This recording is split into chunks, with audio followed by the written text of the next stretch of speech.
she's excused. Yeah.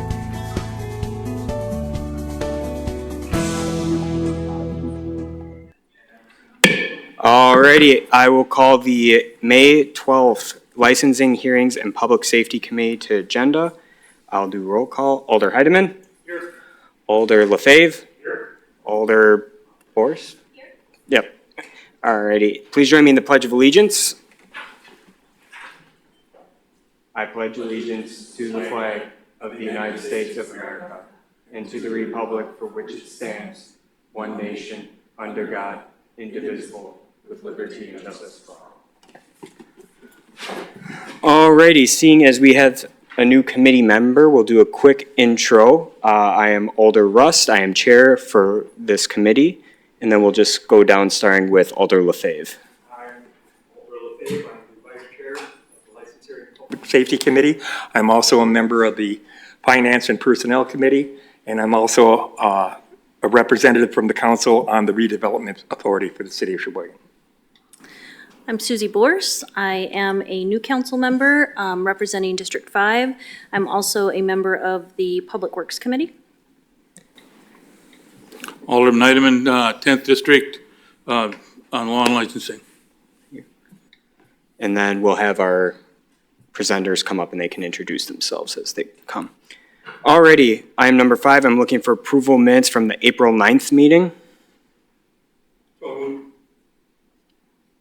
Second. All right, all in favor of approving those minutes, please state aye. Aye. Chair votes aye, those are approved. All right, item number 6, presentation to the committee by the City Attorney's Office relating to the duties of the committee. Testing? Yep. Great. Hi there, my name is Assistant City Attorney Audrey Kratz. I'm representing the City Attorney's Office today for the committee. So at the first committee meeting of the year, normally what happens is that the City Attorney's Office will impart some knowledge and knowledge on what the general duties of the committee are, licensing in general, etc. Just so committee members can understand what's going on. I know most of you have already been on the committee, so you're pretty well prepped about what's going on, but technically this is a new committee, so that's why we're doing this today. So the general duties of the committee are generally for licensing matters, any matters deemed related to public safety with few exceptions, the police department, fire department, and building inspection department, and the city attorney's office report to this committee as their quote home committee, meaning you'll see quarterly and annual reports for those departments. Further, this committee hears all quasi-judicial hearings. Most of those will relate to licensing, but can also deal with other issues like dangerous dogs, etc. The committee also deals with things that are changes to the code of ordinances that aren't specifically related to public works, finance, or human resources. Since I said this committee generally deals with licensing, I've got some info for you on licensing in general here. There are several types of licenses that the city may grant to persons and businesses. These licenses may include beverage operator or bartender licenses, alcohol licenses in general, mobile homes, salvage and recycling. Basically, there's a lot of licenses that the city may grant. Among those licenses, this committee will hear and have the opportunity to recommend action on applications for alcohol, which can be Class A, Class B, and Class C, change of agent, change of premise, and cigarette and tobacco. The city clerk has the authority by ordinance to grant all other licenses. So generally, there are 3 types of alcohol licenses that the committee will hear about. That's Class A, Class B, and Class C. Class A is like retail licenses in grocery stores and liquor sales at like actual liquor stores for off-premise consumption. Class B is can be both on and off if it's a beer license, but Class B liquor licenses is what we traditionally think of as like a bar. And then Class C is for wine. Change of agent applications are for when a license holder wants to change the person who's basically in charge of making sure that the business follows the law relating to the license. Change of premise can be either temporary or permanent, and that means that a business with an alcohol license is requesting to just change where they can serve and keep alcohol on site. There is an LHPS staff committee comprised of at least one member of the following departments, city attorney, clerk, and police. And at this meeting, the city staff discuss all license applications and reasons why licenses should be granted or not, subject to Wisconsin statutes and city ordinances. When a license or application comes before this committee, either myself or Attorney Liz Majerus will explain what the application is for, if there are any legal reasons as to why the license or application may or may not be granted. And then, based on that, it'll be the committee's decision to make a recommendation to the council. I've attached more in-depth explanations of everything I've just stated at the end of these recommendations. It's a separate packet I've given you if you'd like to research that or look at that any further.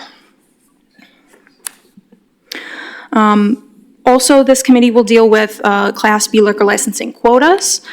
So state law requires the city to set a quota or a maximum amount of Class B liquor licenses for bars, basically. And when one or more of that type of license becomes available, this committee will hold presentations by persons or businesses who are interested in getting one of those licenses.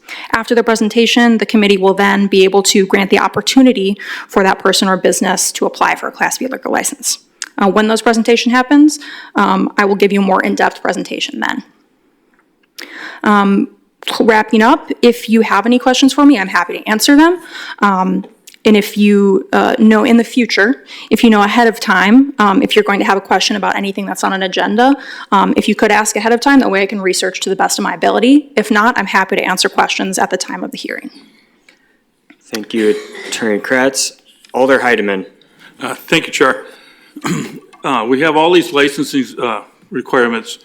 When somebody goes and they want to sell, and is it CBC or whatever, where you have these stores that are selling cannabis or like, who licensed them? Or how do they get a license? If it's not under our control, so that you could have any place that wanted to sell that product. I believe they would have to get a cigarette and tobacco, but I'm not. That's under that license? I believe so. You may know better than me. Hi. No, they would not qualify for a cigarette or tobacco unless they're selling nicotine-based products. I believe that CBD products are licensed and regulated by the state of Wisconsin only. Okay. So that's where they would be licensed. Okay. I was just kind of wondering why that never, I don't know why it just popped in my head. I don't know why we never had a license to give out so that we know who's establishing those or where they're actually being at, so we don't have a concentration of those licensed areas, businesses in one area, so. Right, Yeah, so we do regulate the nature of business based upon zoning. So there would not be incompatible uses within a certain zoning district. For example, we wouldn't necessarily want a CBD shop right next to a daycare center or something Okay. like that. But if you're looking for additional opportunities for city involvement, that's something that we could explore and get back to you on. Okay, thanks a lot. Yep. Thank you, Alder Heidemann. Any other questions, comments? All right, seeing none, thank you, Attorney Kratz. Alrighty, and then item number 7, adoption of the policies and procedures of the Licensing, Hearings, and Public Safety Committee. So we'll just be voting on the rules. So I'll just need a motion on that. All right, all in favor? Chair votes aye, those are approved. All right, item number 8, RO number 5-25-26 by Police Chief Kurt Zempel pursuant to section 30-50 of the Municipal Code, submitting the quarterly report for the Police Department for the period from January 1st, 2025 to March 31st, 2025. Chief? Thank you very much. So just a few things to highlight. I would just in general say that things remain very safe and things are going well. We have seen an uptick in crimes against person over the last year and a half or so. Most of that is driven by domestic-related assaults or intimate partner violence, which is one of the toughest categories of crime for us as a police department to impact and prevent. We do have some ideas that we would like to work with some of the other agencies and service providers in the county to implement this year, but it takes quite a bit of coordination, I think, for us to get those things off the ground. But this year so far, those are trending at least back in the right direction for us, with aggravated assault in particular. We had a kind of a rash of retail thefts and a couple of more serious property crimes And so the property crimes are up slightly so far this year, but all remain on path for maintaining our historic lows. We are really very, very low in property crime especially, and have been for several years. We also see a pretty significant reduction in vehicle crashes. Everybody remembers what a mild winter it was, and so obviously that helps. But we've also been doing more, I think, to coordinate already this year some of our targeted traffic enforcement, where we're doing high visibility enforcement and education initiatives. You may have seen a news article about it recently where we were telling people that we were going to be out and doing traffic enforcement in a particular area. Even though the radio station just picked up on it, that's not a new thing for us. We've been announcing those kinds of things for some time because we believe that it's important to help to sort of expand the effect of those efforts by letting people know that we're paying attention and expect safe driving in our community. And so traffic crashes have stayed low. We also continue to see the benefits from our co-responder program, where our involuntary mental health commitments are even lower so far this year than they were last year. So, and I think that's it as far as highlights. If there's anything else that you'd like me to address or any questions, I'm happy to answer them. Any questions? Alder Heidemann. Thank you, Chair. In this report I guess, do we see any type of an increase because we're now establishing more apartment houses and complexes like that we have in the city? Is there any indicator that says, we're getting more calls because we have all these people living in one area?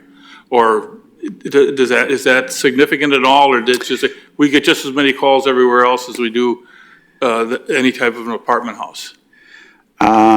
Yes, I think the second part of what you said is what I would say, is that we're not seeing increases in types of crime related to apartment complexes.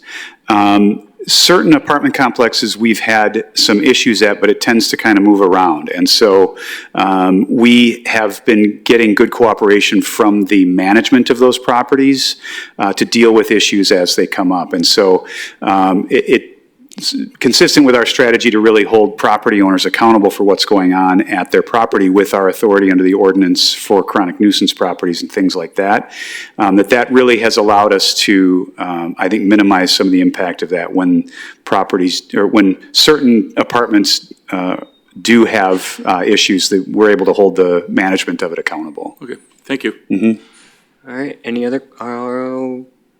Alder Boers. Thank you, Mr. Chair. Could you please speak a little bit to the co-responder program with Elevate and how that functions and how determinations are made about whether or not it should be a police matter versus something that could be handled by those responders? Yep, so right now our model is that we have co-responders that are assigned to work with officers, so they're in a squad car with an officer, and they're basically providing coverage from about 10 in the morning until 2 in the morning every day. And that's an initiative that Sheboygan County has contracted with Elevate to provide the staff for that. And so right now, a police officer is responding along with the co-responder. And so at this point anyway, the model is not to try to deflect calls that come in that may be just a mental health call that a non-sworn person could respond to. We're responding together with them. And so right now, they're really both dispatch, the supervisors, and the cops on the road are kind of identifying the calls that would be good for a co-responder to be a part of and be a part of that response. And they are going and offering resources. They have training in motivational interviewing and things like that to kind of help people take advantage of the resources that are available and then getting them connected to it. And I think as a result, we're just seeing much better outcomes where we're able to intervene much sooner in the cycle where people might be sort of escalating behavior or getting into crisis that would necessitate the emergency detention because they're a risk to themselves or others. That because resources are getting engaged more on the front end, that we're not seeing as many people really reach that point. Okay, thank you, Chief Sumner. Yep. All right, Alder Lefebvre. Okay, so how I understand what you're saying, because there's many in the community that want to see in certain areas of our city an increase in density. You are not stating that an increase in density causes any increase in crime, correct?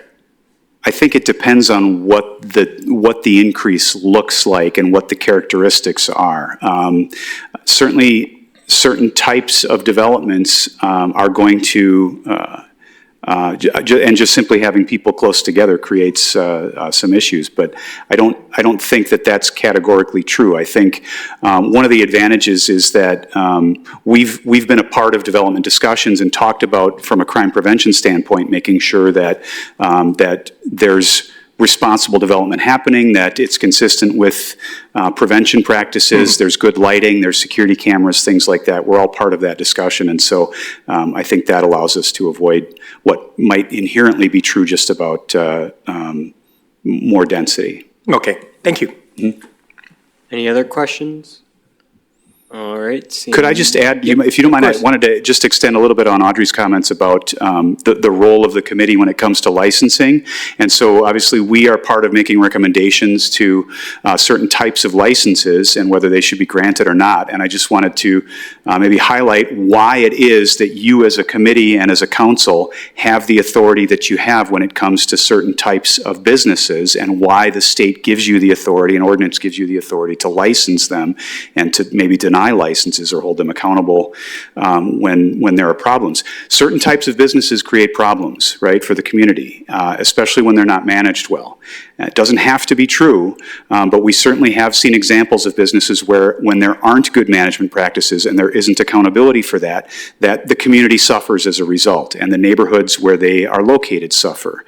And so we feel very strongly that that you all need to really consider what type of community and what types of businesses and how they're managed in our neighborhoods, and that you consider the impact that they have. And so we certainly will help to inform you, and when there are issues, help provide you with information and examples so that you can make a good decision about when those circumstances come up.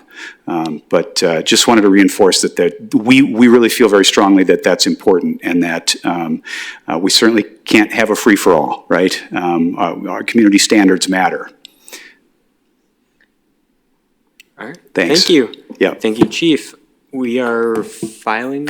All right. I'm looking for a motion to read and file this. All in favor? Aye. Chair votes aye. That's read and filed. Item number 9, RO number 2-25-26 by Fire Chief Eric Montiano, pursuant to Section 24-459 of the Municipal Code, submitting the quarterly report showing the benchmark measurements for the fire department for the period commencing January 1st, 2025 and ending March 31st, 2025. Chief? Thank you, Chair. So you should have in front of you the report and a couple of the highlights. We are about 137 incidents higher than we were at this time in 2024. We are starting our fire inspection full throttle here. We've actually been at it for about 2 months now, so you'll have more data when that starts getting closer to being closed. The school programs, as you know, we usually hit that in the fall, so you won't see, I just want to make sure you all understand that you'll see that as a 0 until the fall. And as we continue, for those of you that were on the committee last year and previously, we are continuing to refine our RMS system, our recording management software. So it is allowing us to track our training better. So at this point, we are about 700 hours higher than we were last year, which is a great thing, and we'll continue to build that up as we go. Another thing that I wanted to point out, and you'll hear me always talk about overlapping incidents. If you recall, last year we ended up with, about 70-some percentage, I don't have it in front of me, but 77% overlapping, and the year before was about 66. So we are currently at about 80%, 88% overlapping, but that's not an average. That's just the first quarter, which comes out to roughly about 1,500 incidents, which is right on track from where we were last year.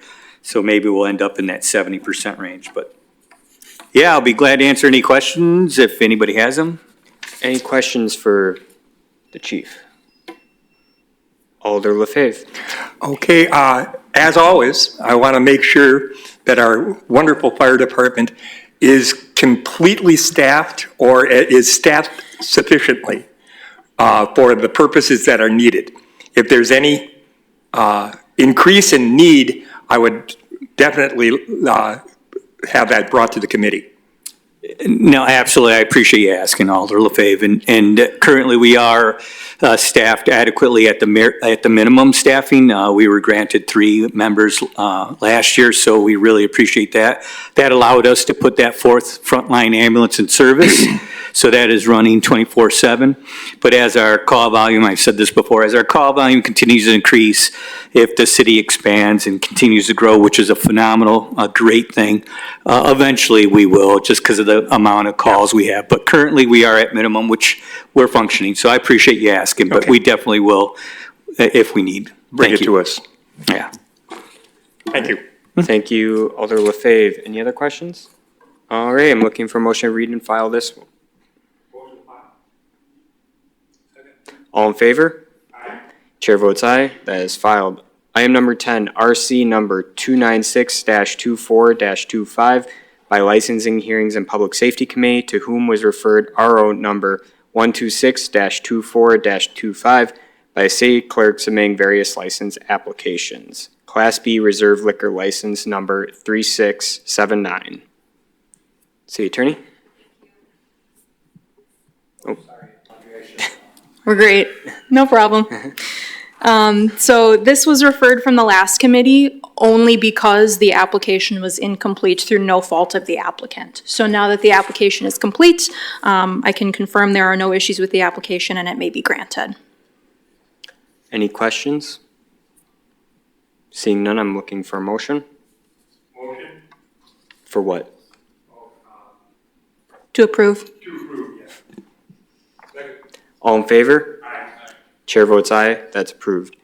Item number 11, RO number 9-25-26 by City Clerk submitting various license applications. So there are 4 applications on this RO. The first is a change of agent for the Marcus Cinemas over on the east or west side of the city. There's no issues with that application. It may be granted. The second 2 are change of premises for Susha's Bar. They're just going to be including their parking lot area, of which they have ownership over, so there are no issues with that. And then the last is a Class B liquor license for Bamboo Breeze, and there are no issues with that application. So all may be granted. All right. Any questions? All right. Looking for a motion. Motion to accept. Second. All in favor? Aye. Chair votes aye. Those are approved. Our next meeting date will be May 27th, 2025. I'm looking for a motion to adjourn. So moved. Second. All in favor? Aye. Chair votes aye. We're adjourned at 4:53. Thank you, everybody.